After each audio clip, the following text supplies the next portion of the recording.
بسم الله الرحمن الرحيم. magacaygu waa Idruus Ciise Xasan aboonaday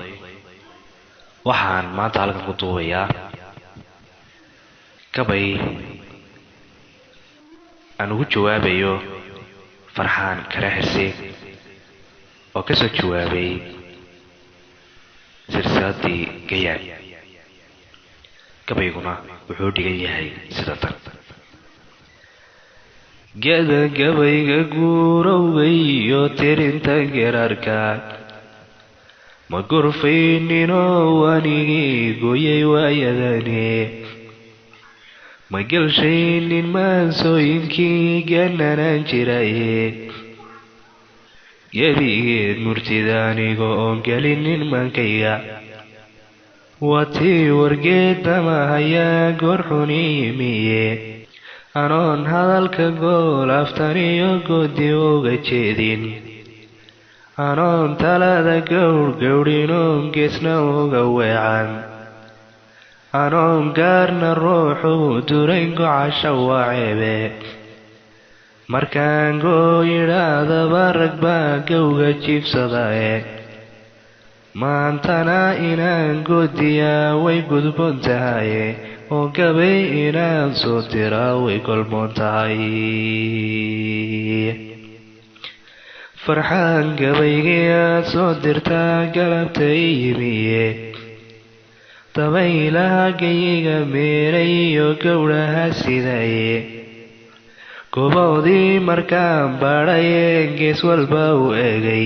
hadalkaagu inuu goodi yahay waan garwaaqsaday. gebigeedba Soomaali weyn gacalkay weeyaane anoon gaaru kala qaadahayn oo aan kala geynin gareex iyo dhibaatana anoon gelin la doonaynin anoon gabayga reer ka dhigin gobolna aan sheegin waxaa gubaya laabtayda ee aan la gaami waayey bal garwaaqso aniga deer ku galgal bixine.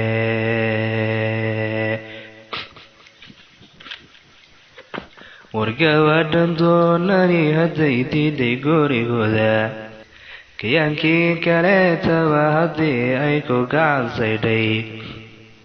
geesiyadii haddii aanay rabin geeshka baryoonis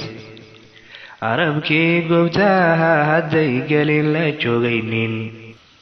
ciisaha galbeedaga hadday geesta oga booday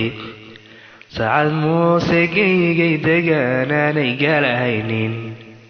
guri ciida gali aanay rabin gogol dhigisiba kidii habar jecliyo muusayaal gudubu doonaynin gaadsan iyo mareexan hawiye aanay gaayahaynba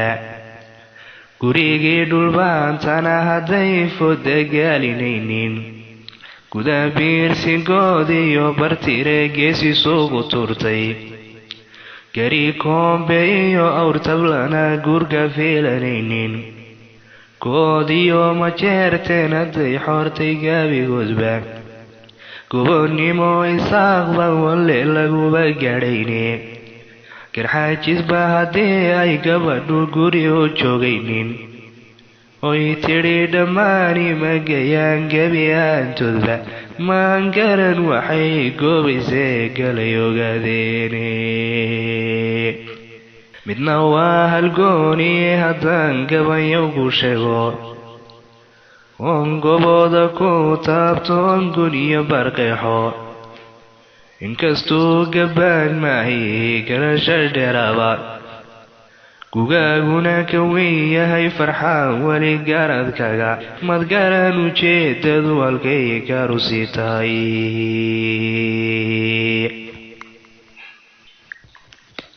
wardooku gaar weeyo oo waa mid gooni ahe wargaaftii raniyo haddii ay gabadhu dooni gurigiinna gacalkeed baadiguunu tegin geelna aan bixinin kamaaniyo adoon hibow ka gudin yaradka gaarkaba guddoonsaday haddaad tidhi walle waa garad xumo dhaqan gaara baan leenahay waanad garanayne gabadhani haddaad doonaysaan gafnaad damacday gacaaliyo xigtay leedahoo laga guddontaaye cidla lagama gooston sidii midha ku yaalgeede cidla lagama gooston sidii midha ku yaalgeede wadgaftee ka joog meelahaad gacantoogalayso oo garo wixii kula gudboon talada guudkaaya oo garo wixii kula gudboon talada guudkaaya